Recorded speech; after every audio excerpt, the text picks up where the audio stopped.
walaupun nggak harus dapat CISA ya, tapi Yeah. mendapatkan mindset GRC-nya tuh menurut aku tetap penting. IT yang lebih spesifik gitu kan, kayak di development atau di operation, saya rasa ada sertifikasi yang lebih pas untuk diambil daripada CISA. Pertama sih di-define dulu siapa tujuannya, why-nya tuh apa, kenapa saya harus ngambil ini. Harapannya untuk semua yang udah dapat CISA-nya bisa maintain sertifikasi yang udah dia punyai dengan ya tetap belajar, tetap menggunakan ilmunya supaya memang kita bisa bertanggung jawab lah at least pada sertifikasi yang kita dapatkan. Mentor saya dulu pernah bilang kayak gini, Im, kamu tahu nggak apa yang lebih penting daripada sertifikasi?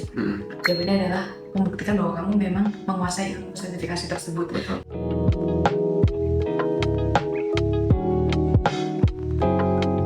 Kalau melihat dari komposisi ininya CISA, ya IT punya porsi yang lebih banyak. Tapi menurut saya orang audit itu punya keunggulan sense-nya. Sekarang silahkan. Ada lagi ya? Nah, saya langsung aja. Pertanyaan yang lain. Nah, ini juga panjang ternyata ya. Bagaimana pendapat Mbak Iim? Apakah CISA lebih menguntungkan orang-orang yang pekerjaannya di bidang IT atau di bidang audit? Nah, ini salah jawab, hati-hati ya. Kok bikin sendiri tapi kayak amnesia tiba-tiba ya. Jadi sama-sama sebenarnya bisa teruntungkan, tergantung lagi apa objektif yang mau kita capai dengan mendapatkan CISA gitu. Buat orang IT kan jadi lebih kegambar ya GRC-nya gimana. Jadi kita nggak hanya mikirin operations-nya, tapi juga mikirin bagaimana tata kelola, resikonya, sama pengendaliannya. Itu akan sangat menguntungkan kalau kita memang berada di bidang IT yang membutuhkan itu gitu. Atau sebenarnya kalaupun enggak, tetap dapat mindset itu penting nggak sih? Walaupun nggak harus dapat CISA ya, tapi mendapatkan mindset GRC-nya tuh menurut aku tetap penting. Mau itu pengembangan software, mau itu project management IT dan sebagainya tetap perlu gitu. Nah buat orang audit, nah ini audit kan sebenarnya macam-macam ya, dan IT itu hanya salah satu objek gitu. Jadi ada audit keuangan, audit kepatuhan dan sebagainya. Nah kalau menurut saya, jadinya kalau ditimbang-timbang mana yang lebih penting, kalau saya harus milih, menurut saya sih lebih berat untuk orang IT dapetin CISA, maksudnya lebih menguntungkan gitu ya untuk orang IT dapet CISA ketimbang orang audit kalau bukan audit IT ya khususnya. Jadi walaupun audit keuangan kadang ada aplikasinya misalnya, itu membantu juga gitu, tapi tetap menurut saya kalau harus milih nih, sorry pekerjaan saya sendiri, saya harus ada di pihak sebelah gitu sih. Jadi saya ngelihatnya kalau ada yang lebih teruntungkan mungkin kalau pure sama-sama ini bidang audit keuangan misalnya sama orang IT, maka akan lebih teruntungkan orang-orang IT. Tapi mau dengar pendapat dari Mas Dias? Ya mungkin kalau dari saya sih teksnya adalah, saya jadi ingat ada beberapa pertanyaan tuh yang sering nanya ketika saya ngisi-ngisi kelas atau ngajar-ngajar kelas itu adalah, saya belum punya pengalaman di IT, dia juga nggak bilang di audit ya, apakah saya cocok untuk ambil CISA atau enggak gitu. Jadi ketika itu sih jawabannya adalah kalau belum punya pengalaman jangan langsung CISA, tapi kalau pengen coba cari yang di IT, coba cari sertifikasi IT yang lebih light lah, lebih tanda kutip lebih mudah untuk dipelajari, lebih mudah untuk lulus gitu ya, kayak misalnya sertifikasi pemahaman framework kayak COBIT atau ITIL, itu bisa sih untuk jadi start gitu. Karena kalau CISA itu lagi-lagi kita harus bisa at least berimbang gitu antara pemahaman di audit dan pemahaman di IT. Jadi kalau teks saya terkait dengan siapa yang diuntungkan agak sulit dijawab karena masih audit sama IT itu kalau mau dipecah bisa beda-beda gitu. Audit akan menguntungkan dapat CISA kalau dia memang di IT audit, AS audit lah. Sementara IT akan diuntungkan untuk dapat CISA kalau dia di IT GRC at least ya, atau IT audit lah irisannya seperti itu. Jadi saya seperti itu sih. Tapi kalau teman-teman misalnya saya ambil case di IT misalnya ya, teman-teman di IT-nya itu IT yang lebih spesifik gitu kan, kayak di development atau di operation, saya rasa ada sertifikasi yang lebih pas untuk diambil daripada CISA gitu. Sertifikasi yang memang lebih teknis. Tapi kalau teman-teman memang aspirasinya adalah untuk profil IT yang lebih melihat secara end-to-end, ya CISA itu salah satu sertifikasi yang cocok untuk diambil. Jadi dibalikin lagi ke konteks masing-masing ya. Betul. Jadi nggak ada satu jawaban untuk semuanya. Misalnya apakah CISA ini cocok?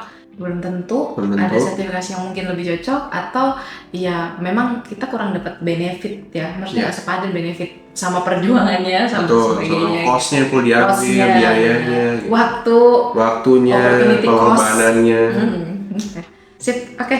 Jadi itu teman-teman silakan pertimbangkan konteks masing-masing kalau mau ngambil CISA. karena ya sertifikasi itu banyak pilihannya dan juga perlu dipikirkan juga cost and benefitnya kalau kita ngambil CISA itu seperti apa. Atau kalau misalnya teman-teman itu misalnya punya aspirasi nih, kadang kan punya aspirasi yang mungkin belum terlalu jelas gitu ya. Saya pengen audit tapi yang ada hubungannya sama IT juga. Mungkin ambilnya jangan langsung CISA gitu, maksudnya bisa misalnya lead auditor ISO berapa misalnya gitu. Atau lead implementer dulu ISO apa, itu kayaknya bisa jadi jembatan yang lebih visible untuk dicapai dulu gitu. Karena kalau CISA tuh kayaknya udah one step level gitu.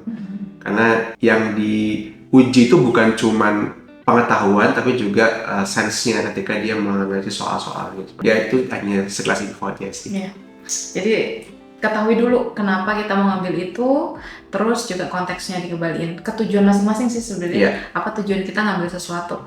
Karena ya sertifikasi sebagus apapun kalau nggak align sama tujuan besar kita, ya mending energi kita buat sertifikasi lainnya. Betul. Oke, sekarang siapa sih? Aku ya? Semoga susah. Masih banyak ya kayaknya. Masih 2000 pertanyaan. Sampai besok pagi nih kita. Oke. Jika ada seseorang yang menguasai salah satu saja, audit atau IT. Nah, kalau ini berarti konteksnya Mas Jess adalah IT saja. Yeah. Dan ragu-ragu saat ingin mengambil CISA, apa yang ingin disampaikan? Oke. Sekali lagi ya, kalau yang perlu dipertajam itu adalah dia IT-nya IT apa dulu. Tapi let's assume ini IT-nya IT JLC misalnya. Dia hanya menguasai di IT JLC, pengen CISA. Saran saya seperti apa? Saran saya adalah ini tetap sertifikasi yang worth untuk diambil. Tapi apakah harus sekarang diambil atau tidak, itu perlu dilihat dari assessment dulu kondisi existing kita gitu. Kita dengan sertifikasi itu cukup familiar nggak dengan sertifikasi? Mungkin apa sebelumnya udah pernah ambil sertifikasi yang lain? Atau ini justru sertifikasi pertama kali mau diambil, tadi yang saya bilang. Kalau sertifikasi pertama yang diambil, menurut saya sih tetap worth it, tapi mungkin jangan sekarang. Coba ambil dulu sertifikasi yang lebih light tadi, misalnya kayak framework atau mungkin ISO gitu ya. Baru nanti ketika udah punya 1 atau 2, atau mungkin 1 cukup lah, baru mungkin bisa aim ke CISA misalnya. Itu akan lebih membantu sih, karena misalnya saya di COVID gitu ya misalnya ya. Ketika saya udah familiar dengan COVID sebelumnya, untuk memahami domain 2 CISA itu nggak terlalu butuh effort. Meskipun tetap kita harus ketika belajar CISA, rambu-rambunya tetap harus ikuti rambu-rambunya CISA gitu. Meskipun harusnya nggak terlalu banyak kontradiktif ya. Ya, tapi kalau saran saya tetap worth it, tapi harus disesuaikan dengan kondisi existing kita sendiri. Itu sih Mbak Yuni. Kalau saya sih, misalnya ada teman-teman yang backgroundnya audit, saya asumsikan bukan audit IT ya, karena kan kalau audit IT ya jelas kita ambil CISA gitu. Yeah. Tapi kalau misalnya nih teman-teman yang audit keuangan misalnya, nah pengen dapat CISA atau pengen ambil CISA nih, apa yang saya saranin? Pertama sih di-define dulu siapa tujuannya. Why-nya tuh apa, kenapa saya harus ngambil ini, mungkin apakah itu aspirasi jangka panjangnya, karirnya pengen di audit TI, atau merasa karena ternyata area audit saya ini walaupun keuangan misalnya bersentuhan juga dengan teknologi atau apa. Jadi pertama harus tahu dulu tujuannya kenapa pengen dapat itu, karena itu akan jadi motivasi kita untuk belajar. Proses belajarnya susah banget. Jadi kalau motivasi kita nggak kuat tuh kadang di tengah jalan tuh kita pengen berhenti gitu. Nah itu betul. Terus yang kedua sih, ini yang teman-teman saya tuh suka merasa minder gitu mau ambil CISA. Terus saya selalu bilang, ini juga saya share beberapa waktu yang lalu ketika saya ambil CISSP, saya bilang bahwa jangan meng-underestimate kemampuan diri sendiri. Kadang tuh kita merasa, saya nggak akan bisa. Semua yang saya dapat tuh dimulai dari saya merasa nggak bisa. Kalau Mas Jess dulu pas ambil CISA merasa kayak itu berat nggak sih gitu? Iya, pasti kan? Sebelum sekarang lulus ya pasti dulu mikirnya CISA tuh sangat susah. Sangat sulit dan kayaknya nggak bisa digapai gitu. Tapi mungkin untuk istilahnya untuk membuat kita lebih firm untuk jalan tuh ya mungkin tadi betul kita kembalikan ke why-nya dulu sih gitu. Kita kenapa pengen ambil sertifikasi ini, aspirasi jangka panjang kita seperti apa, apakah align atau tidak. Ketika itu align ya sudah, dan kan kita memang komit mau ambil. Saya waktu itu juga driver kenapa akhirnya ambil, karena waktu itu alhamdulillah difasilitasi oleh kantor ketika itu. Jadi saya ketika itu merasa bahwa ya ini opportunity yang saya nggak boleh sia-siakan gitu. Karena saya tahu kalau saya harus ini sendiri ya biayanya cukup tinggi, kemudian repot mungkin ya, ini kan udah semua dibantu lah gitu. Jadi saya merasa itu dorongan yang cukup berasa lah untuk saya nggak boleh menyia-nyiakan gitu.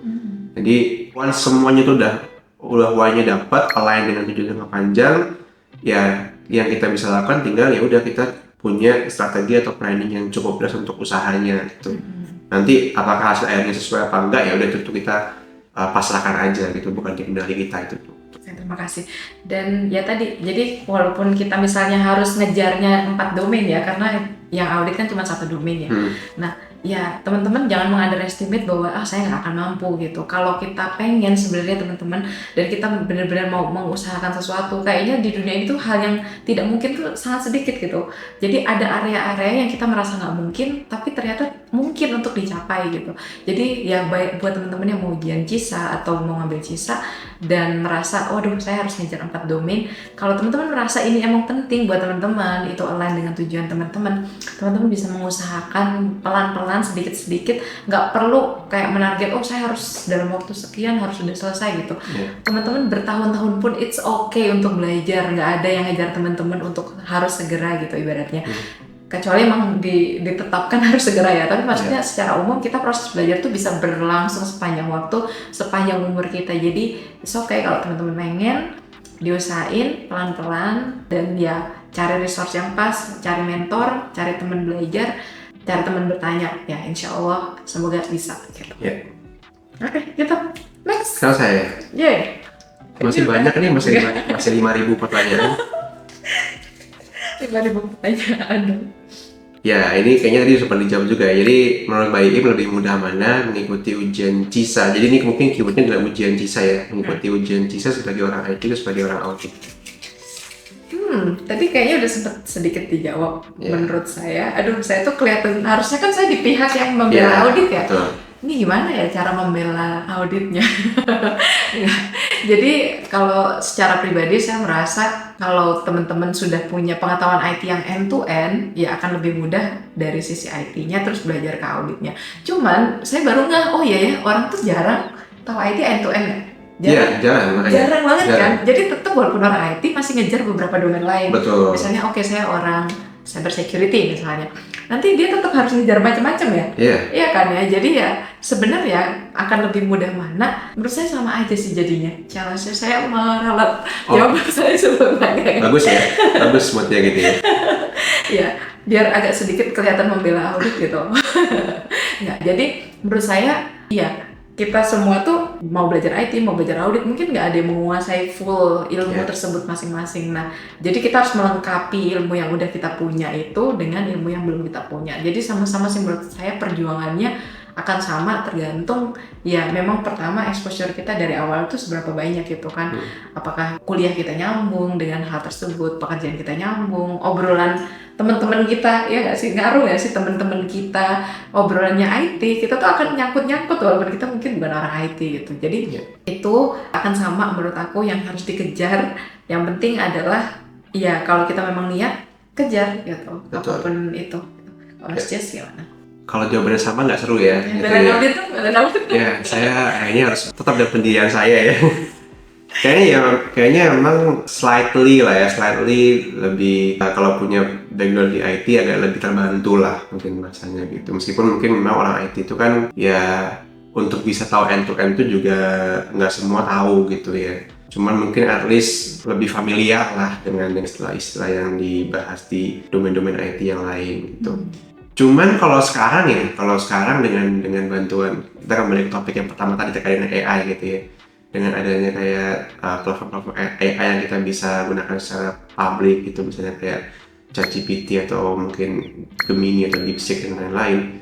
Saya cukup merasa terbantu ketika saya pengen tahu sebenarnya konsep dasar dari teori yang saya nggak paham gitu misalnya. Kayak kemarin misalnya saya lagi belajar soal ITHL gitu, terus di ITHL 4 itu ada namanya Service Value System gitu. Kalau cuma baca dari modulnya saya nggak kebayang ini apa sih, terus apa bedanya dengan yang pernah saya pelajari. Tapi ketika saya masukin ke situ, coba please elaborate this term with simple analogy atau analoginya dengan IT gitu. Oh maksudnya tuh ini gitu lah. Ya terlepas saya pakai itu atau tidak ya.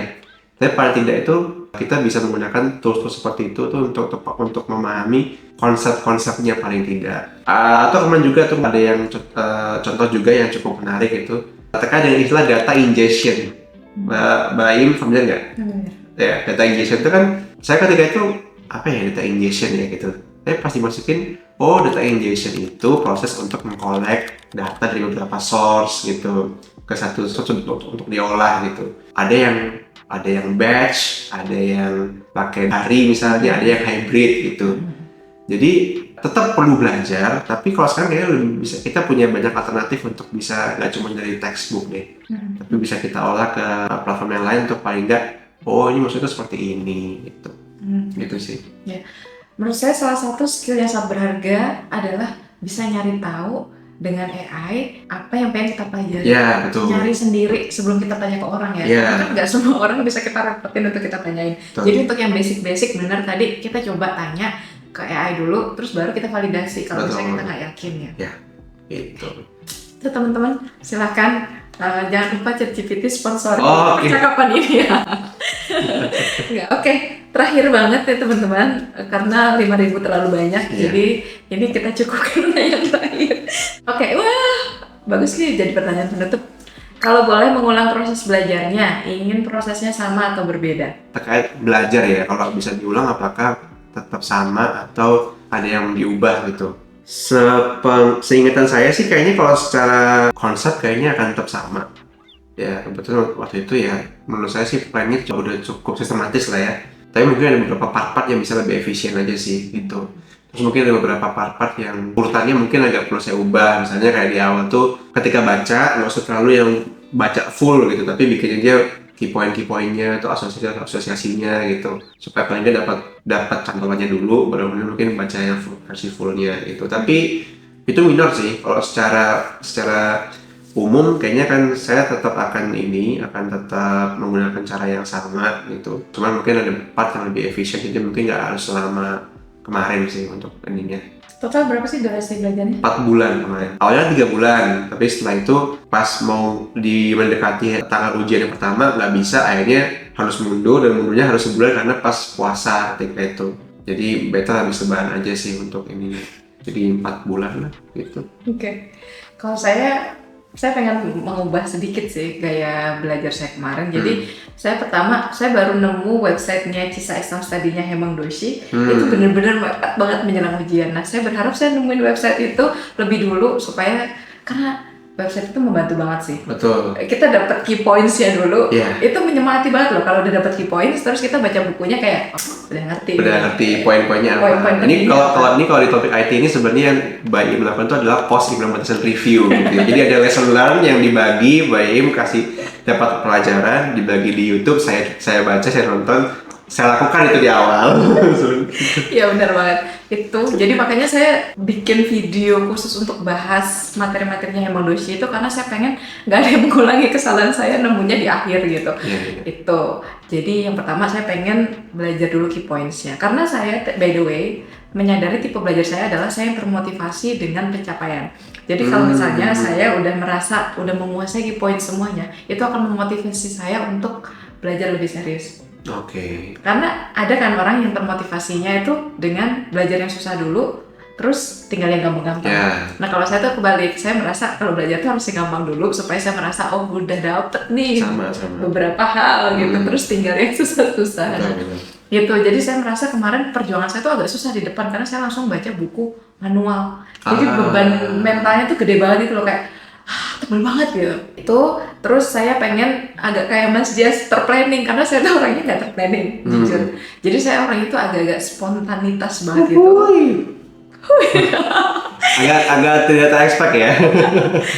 Itu banyak orang yang nggak nyangka, karena orang tuh ngira aku tuh tipe yang wah ini anak pasti terplanning banget. Enggak teman-teman, saya tuh anaknya tuh kayak wah tiba-tiba udah mau ujian aja gitu. Nah kemarin itu saya tuh kayak masih 4 bulan, ya udahlah baca selembar, tutup, lihat HP gitu. Nah saya berharap tuh lebih mau nyicil, jadi nggak stres di akhir. Saya tuh kemarin cukup stres di akhir karena begitu kurang seminggu saya tuh materinya masih banyak yang belum kepelajari gitu. Jadi ya maunya sih semoga ini juga jadi pembelajaran buat teman-teman. Kalau materinya dicicil jangan di akhir. Kita jangan sistem kebut semalam. Nggak akan bisa kalau bisa.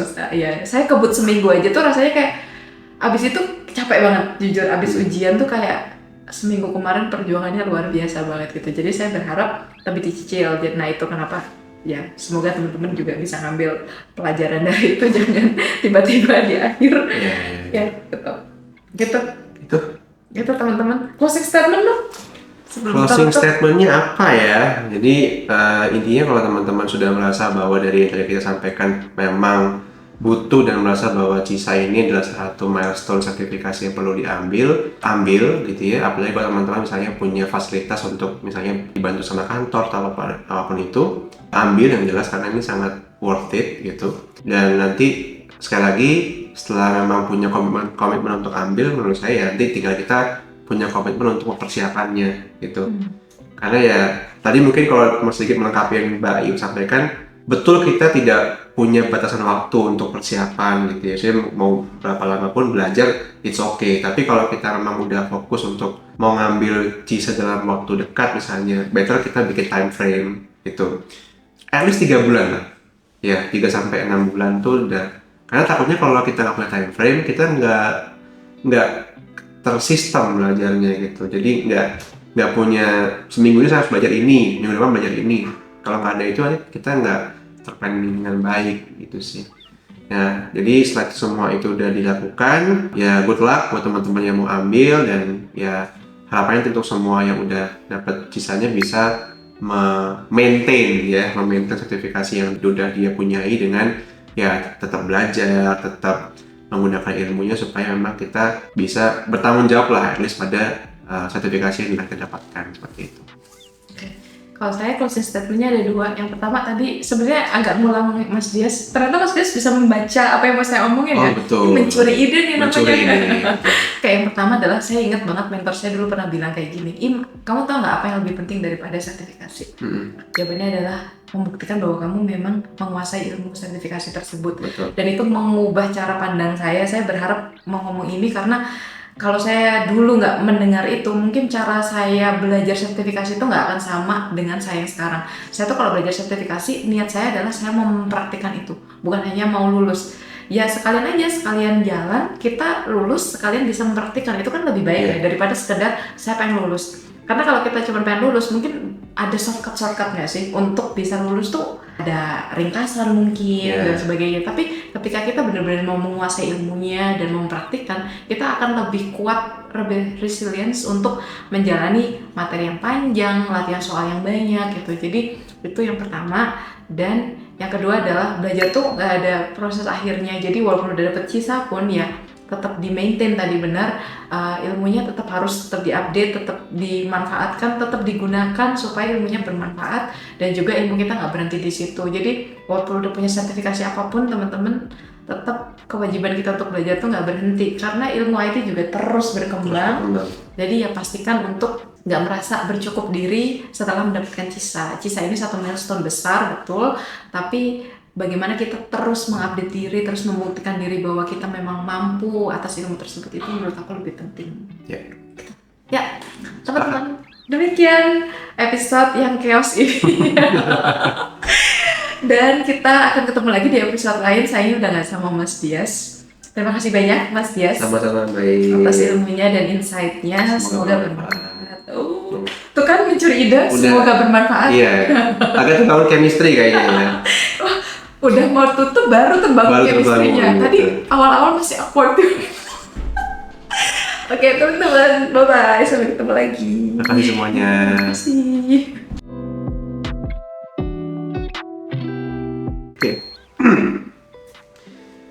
Oke.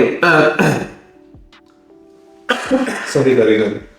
Ini akan masuk bagian akhir sih. Lupa ya.